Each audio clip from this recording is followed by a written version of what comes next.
If you've explored mental therapy or self-help, you've probably come across the term parts work, or more formally known as internal family systems, or IFS. This therapeutic model helps us understand and integrate the different aspects of ourselves, guiding us in becoming a more healthy, whole person. The concept of parts work stems from the work of psychotherapist Richard Schwartz, a family therapist who noticed that his clients often described their inner experiences as if they were composed of different parts, almost like internal family members with distinct voices, desires, and fears. As Dr. Schwartz put it, when a client says, "A part of me wants to do this, and another part of me doesn't," they're speaking a profound psychological truth. Through that lens, Dr. Schwartz developed a whole field of therapy by approaching his clients this way, helping them manage and care for their parts as if they were members of an internal family, approaching them with compassion and open curiosity, which enabled better understanding of those parts, their desires and fears. In that regard, IFS, or parts work, resembles the theories of Carl Jung, especially his process of individuation, or the integration of the many aspects of our psyche into a cohesive whole. For me, parts work has been a helpful lens through which to approach the often disparate, disjointed, and even at times conflicting parts of me. It's been a helpful way by which to manage the vast internal landscape of emotions and experiences that we all feel. It's been particularly helpful in moments of being triggered in some relationship or social setting, having a quick line of access to those triggered parts of me and enabling them to feel heard and seen and not so uneasy. It's also been helpful in moments of making a big decision, where different parts of me feel different ways about the decision and its potential ramifications. By being able to see and listen to those parts, IFS, or parts work, enables you to gain a degree of clarity on why you feel a certain way, as opposed to operating in an amorphous cocktail of emotion.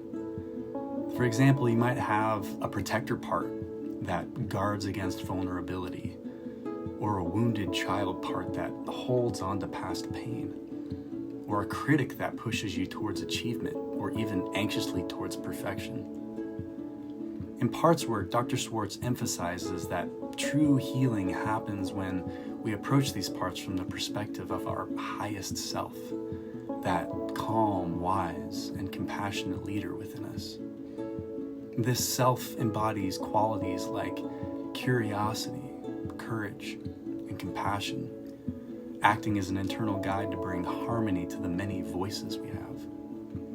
This highest self Dr. Schwartz talks about, it's sometimes been helpful for me to envision what that self would look like, or the energy or aura around their person. At times, I've envisioned it as a wise character from a favorite book, such as Dumbledore, Gandalf, or Merlin. Maybe even a wise family member or teacher.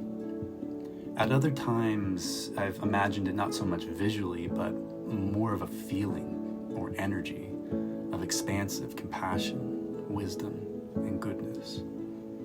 At either rate, the goal is to approach your parts with compassionate inquiry and listening, to be able to fully view all the parts of you, to approach them and hear them with compassion, and then to guide them along the journey of life together. This reminds me of a fable often shared by psychologist and spiritual teacher Tara Brach, the parable of the prickly porcupines. It was the coldest winter ever, so cold that many animals froze to death. In an effort to save themselves from this icy fate, the porcupines decided to gather together to fend off the chill. They huddled close to each other, covered and protected from the elements and warmed by their collective body heat. But their prickly quills proved to be a bit of a problem in close proximity. They poked and stabbed each other, wounding their closest companions. The warmth was wonderful, but the mutual needling became increasingly uncomfortable. Eventually, they began to distance themselves one from the other, scattering in the forest only to end up alone and frozen. Many died. It soon became clear that they would have to choose between solitary deaths in the frigid wilderness and the discomfort of being needled by their companions' quills when they banded together. Wisely, they decided to return to the huddle. They learned to live with the little wounds caused by the close relationship with their fellows in order to benefit from the collective heat they generated as a group. In this way, they were able to survive. This speaks to both our relationships and our internal world. Just as the porcupines had to find balance, we too must learn to coexist with all the parts of ourselves, even the prickly ones. Parts work teaches us to welcome each aspect of our psyche with curiosity, care, helping them find their place within us rather than being at odds with one another. With that in mind, what are some good ways to garner access and connection to that highest self in you? What are some good methods to be able to approach all your parts through? Here are a few practices I think can help. Self-compassion meditation. Podcasts like those of psychotherapists Tara Brach or Rick Hansen offer some guided self-compassion meditations that can help you access that highest part in you. Envision your future self. There are also guided meditations out there on this as well, but imagine yourself 5, 10, or 20 years from now. Imagine the home you're in, the setting or scene around you, and imagine your current self approaching that future self. Feel the look and energy of compassion and hope you receive. That's the same energy behind your highest self. Maybe you're a parent in the future, and hence can approach these parts in you like you approach your children, with boundless compassion and wisdom. Connect with nature. Maybe try finding a time to go out in nature, finding some quiet from the noise of the world and stepping into the breadth of nature somewhere. Simply seeing something expansive in nature can help give a sense of the infinite, immense goodness that can hold all your parts with care. Ask the right questions.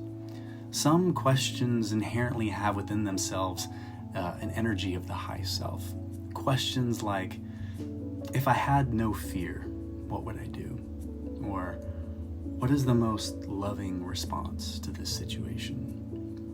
Or what lesson is this challenge trying to teach me? Find an activity that clears the mind. Sometimes certain activities can clear the mind, detaching you from the maze of thoughts and concerns and naturally taking you to a higher plane. This could be playing music, creating art, working out, simply going for a drive. Sometimes reading a book of a loved author or character can help connect with one's highest values and hopes. From that high self, you can then approach the parts calling for your attention. You can speak with them with compassionate curiosity and hear them out with an open heart. Here are some following simple steps. 1. Notice the parts. Begin by observing the voices or feelings that arise in different situations. Are you hearing a critic, or a protector, or a wounded child in you? 2. Get curious. Instead of judging these parts or reacting against them, approach them with curiosity. Ask, what is this part trying to do for me? What is it trying to tell me? 3. Invite your highest self. Visualize approaching these parts from your highest compassionate self. How would you respond to these parts with compassion and understanding? Another great resource to dive deeper into this is The Body Keeps the Score by Bessel van der Kolk, which explores how trauma shapes our inner world and how compassionate approaches can help us heal. Parts work is more than a therapeutic model. It's a roadmap for inner harmony. By understanding and embracing our parts, we can transform inner conflict into a source of strength and creativity. It's about becoming, as the poet Rumi says, the guest house for all the emotions and aspects of ourselves. The peace and harmony we cultivate within ripples outward into the world. And with that, I'll leave you with the poem The Guest House by Rumi. This being human is a guest house. Every morning a new arrival, a joy, a depression, a meanness. Some momentary awareness comes as an unexpected visitor. Welcome and entertain them all. Even if they're a crowd of sorrows who violently sweep your house empty of its furniture, still treat each guest honorably. He may be clearing you out for some new delight. The dark thought, the shame, the malice, meet them at the door laughing and invite them in. Be grateful for whoever comes because each has been sent as a guide from beyond. Take care of yourself, and I'll see you next time.